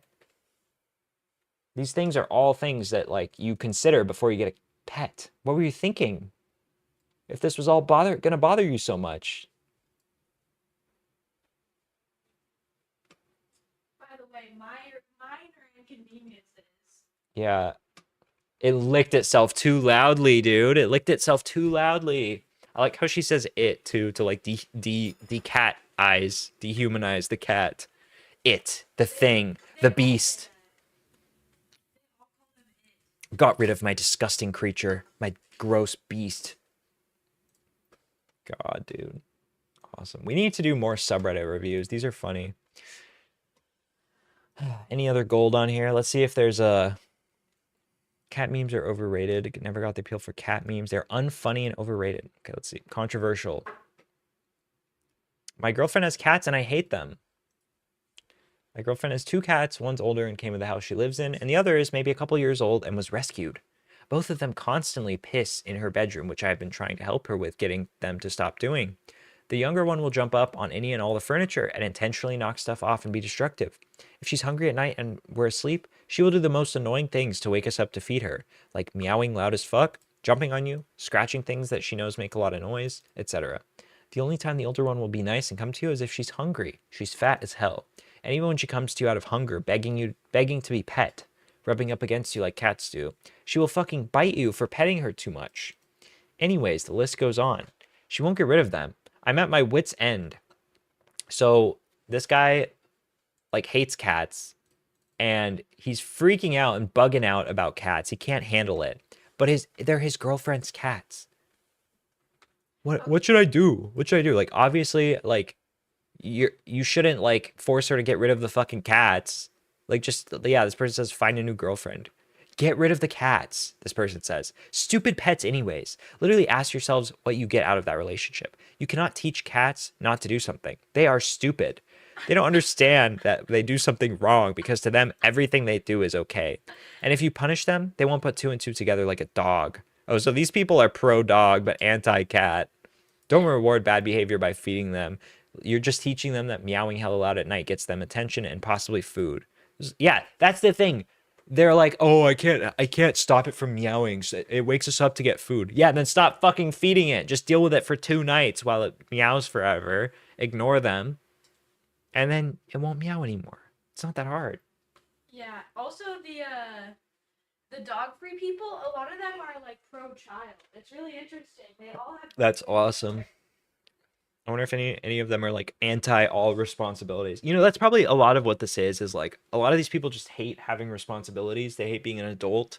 And then when they are emburdened with more responsibilities, they like grow to resent things. I will say, pissing in the bedroom, that sucks. Yeah, so That's really sucks. so, you know, if it's a cat, you just put the litter box somewhere else, like the garage or something. If it's a dog, potty train it maybe? Yeah, I don't and know. you have to deodorize the spot so they know that's not an okay spot to pee in. Yeah. Let's see. Do we have anything else? I don't know which tab my document is on. I have so many tabs open.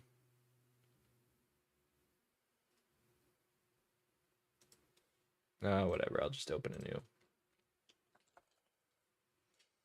Yeah, pretty funny. I would love to do more subreddit reviews. There's a lot of really epic subreddits out there. Oh yeah, one last thing.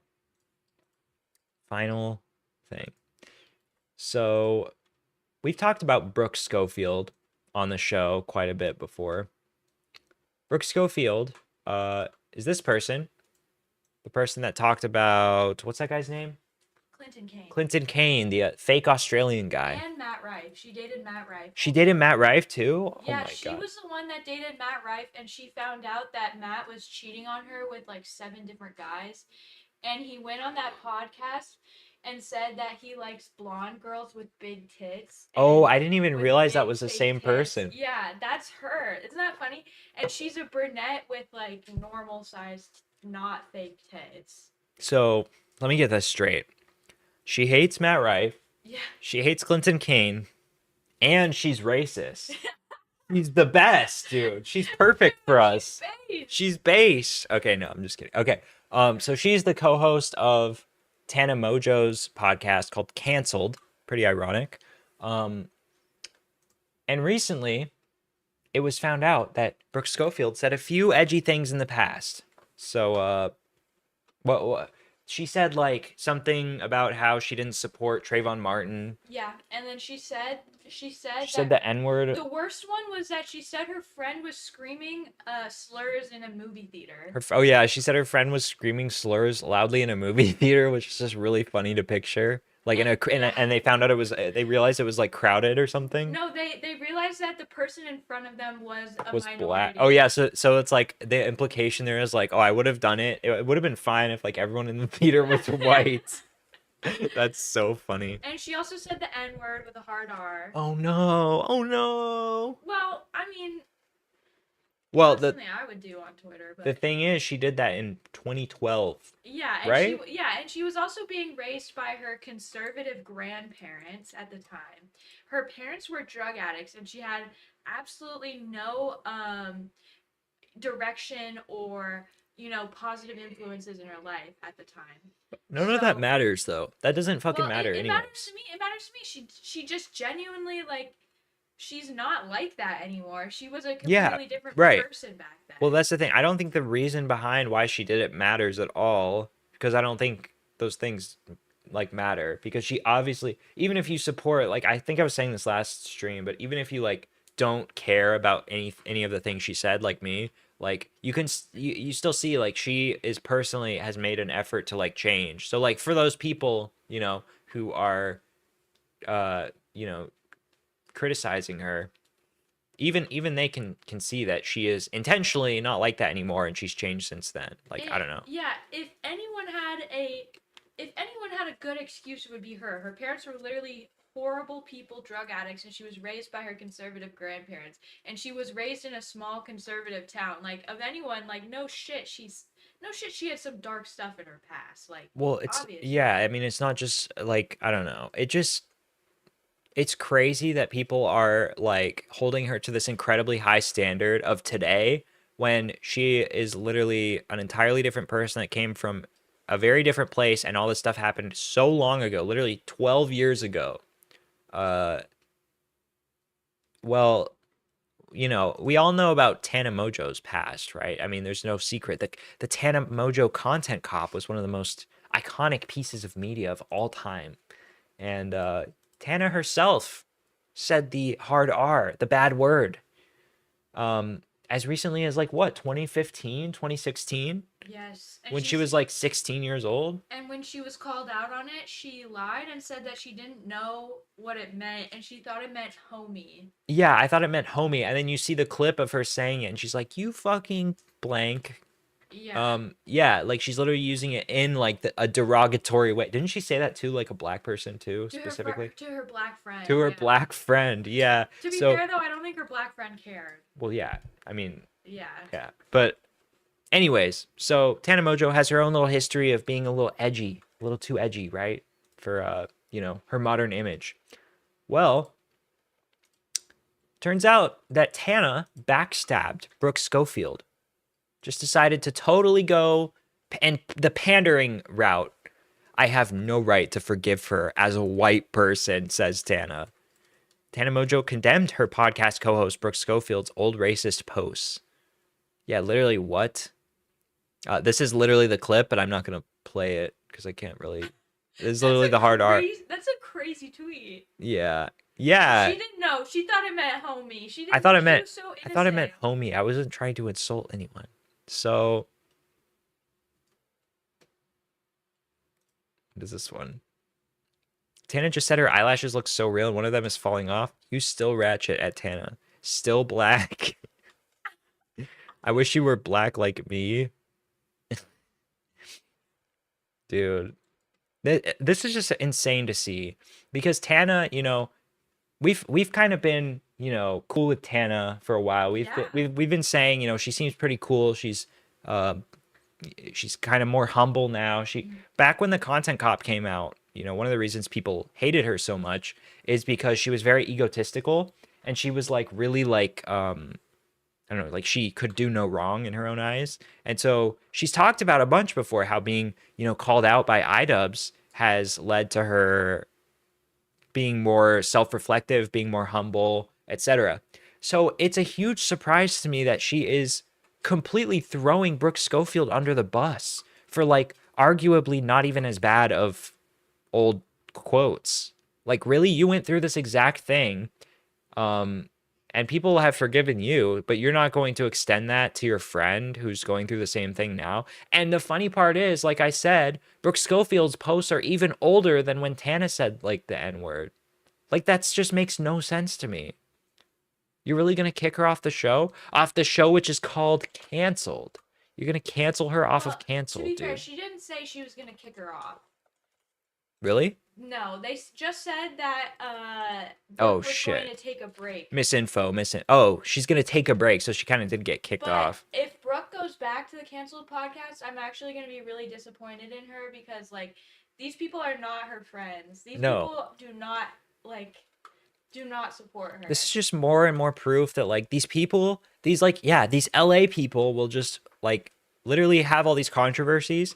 And then as soon as they're in the position where someone else is going through the controversy, they'll throw them under the bus to make themselves look better. They'll pull the ladder up from behind them. And I'm so sick of seeing it. Like, it's so annoying.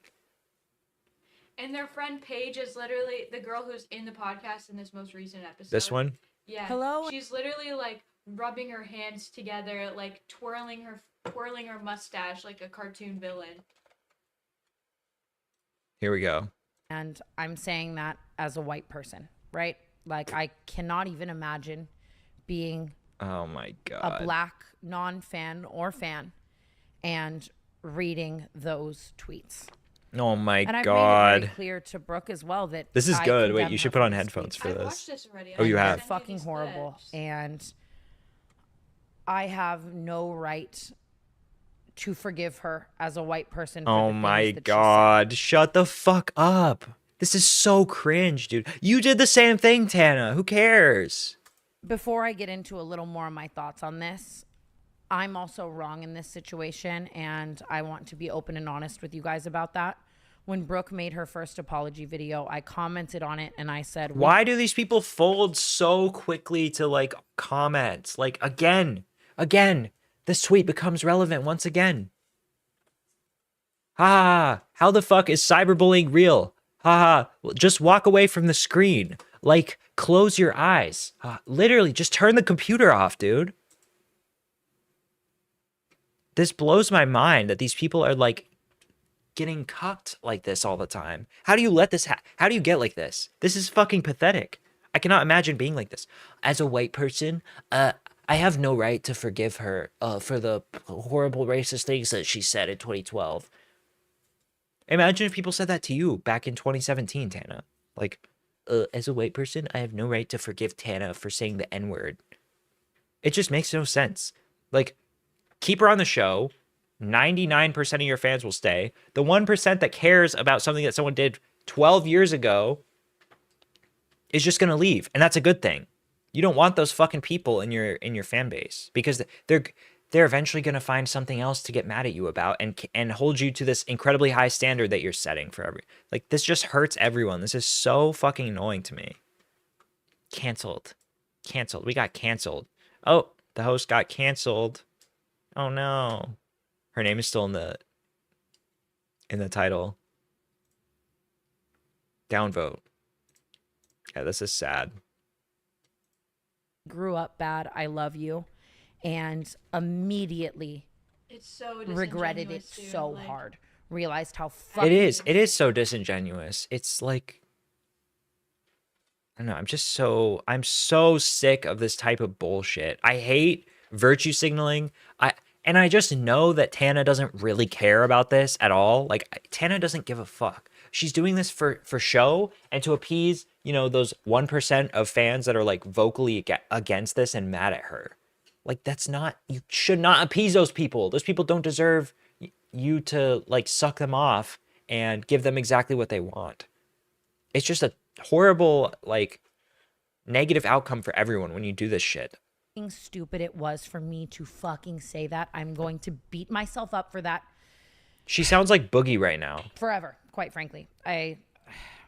It's not my place as a white person to forgive her or add to the problem and further the narrative of white people forgiving other white people. And it's not enough to just write these things off as we grew up bad. And I think that I learned that now, and that shows me that I still have things to learn and unlearn. And I just first wanted to apologize to anyone I hurt for Let me just commenting that. unlearn everything that I've ever learned in my entire life.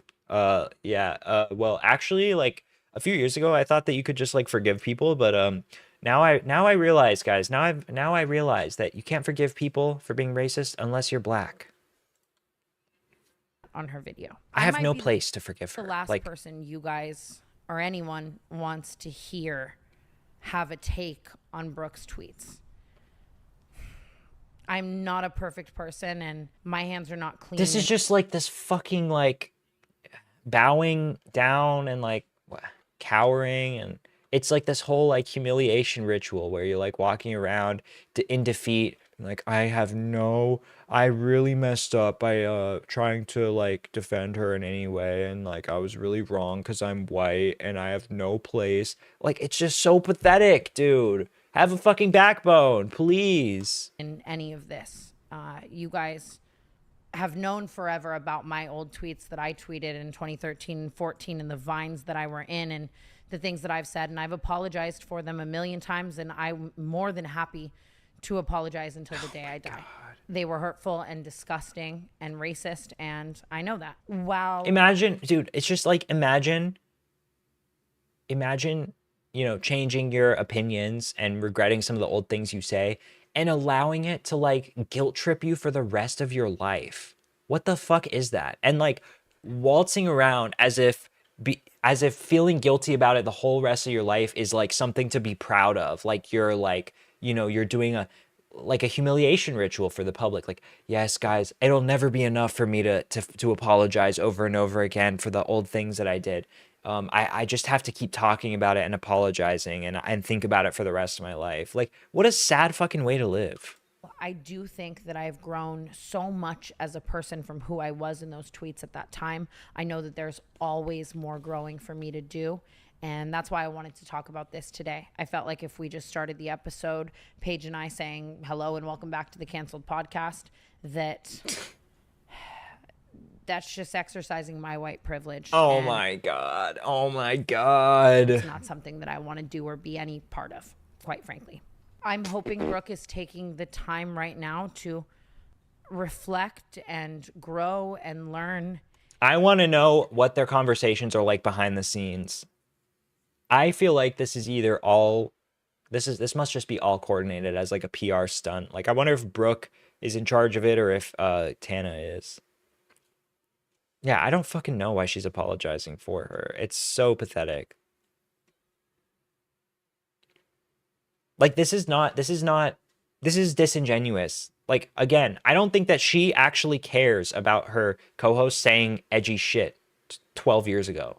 No one fucking cares in real life about that shit. No, literally no one cares. You guys were like teenagers when you said that stuff.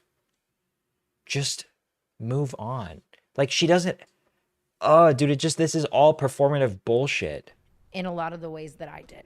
And listen, I have always known from my first apology video and forever for the rest of my life that there will be people who will never forgive me for many things I have Yeah, so who fucking cares about those people then? Those are the people that you're sucking up to right now. said and done online for many of my ignorant, horrible takes. You know, and I told Brooke this the other day. I said, those people are going to be mad at you forever. So who cares? Who cares? Those people don't matter at all, dude. To make peace with the fact that there will be people that never forgive you, and this may recirculate for the rest. Let's see the comments. As a black person, I understand white people growing up in conservative homes, and it does play a big part in how you grow up thinking. If you grow up hearing oranges are nasty, you're going to believe they're nasty. I do believe there is room for growth. Don't beat yourself up. Recognize your growth and keep pushing Brooke and Tana or anyone else. But to the white supporters, it's not okay. Y'all need to grow as well. It's not okay. I honestly wanted Brooke to speak here. Arguably the best place where she'll reach the most people, not just her TikTok followers. I feel like this could have been a great opportunity for Brooke to address the situation herself. This is the Canceled Podcast. I feel like Tana forgets that a huge part of the success that she has today is because of all the second chances that she got along the way. Yeah, so these people are literally, like, for the most part, agreeing with what I'm saying. Yeah, it was really bad received on TikTok, too. People are allowed to change. The performative activism and wishing the worst for people needs to end. I don't give a fuck.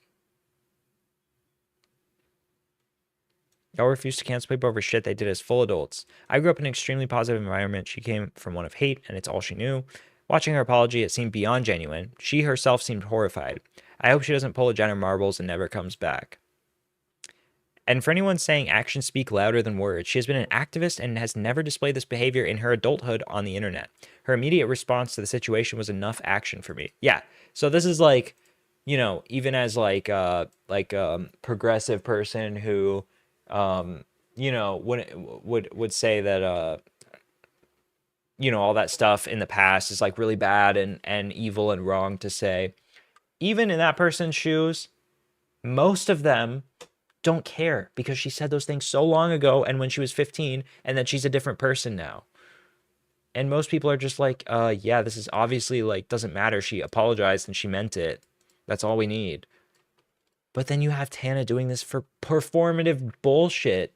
She's like, as a white person, I don't really have room to speak on this. I'm actually gonna quit my job at the podcast. I actually hired a black person to replace me on the podcast so that we can properly apologize to the public about, you know, Brooke Schofield being so racist and bad.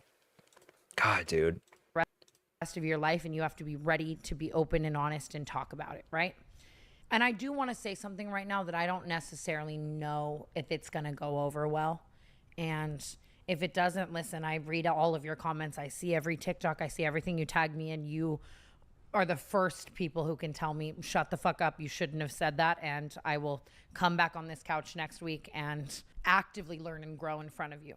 I have known Brooke for 3 or 4 years now. So what she's basically saying, like, oh, if this wasn't a good response, like I'll come up with I'll just keep redoing it until you're happy, which is just like the clear as day. She's just saying like, I'm just going to tell you guys what you want to hear until, you know, I stop being in the spotlight. And we have been working on the canceled podcast. It just comes across as so fake, dude. I'm just repeating myself now, but like, I don't know. If you don't care, I don't know, dude. Like, stand up for your friend and be like, yeah, she said fucked up shit. We all did when we were 15. And like, I don't know. She's different now. And if you guys don't accept that, you can fucking leave. Like, that's all you need to say. Almost 3. And I asked her to sit down on the couch, and it ended up snowballing into this thing where she is my co-host, right? And in all of that time that we worked together, never once saw or heard her exhibit any behaviors that, or words or anything that align with those tweets. And if I did, I wouldn't be sitting here saying any of this right now. We would have never. Dude, this is absurd. This is crazy. And I'm a white person, and I can Oh never my imagine the pain. The Trayvon Martin tweet in particular, I have never, and I will never align with those thoughts and values. I remember when it happened, and it was the murder of an innocent 17-year-old black boy that was committed by someone that he should have been able to trust with his life. I can't imagine being. Thanks for the lesson on Trayvon Martin, Tana. We really, that's what we want to know. We want to make sure that you have the right opinion on Trayvon Martin. God, dude. Anyways, yeah, that's about it. I don't have anything else for you guys. I'm going to get off. Thanks for coming to the stream. We will see you guys next time. Good night.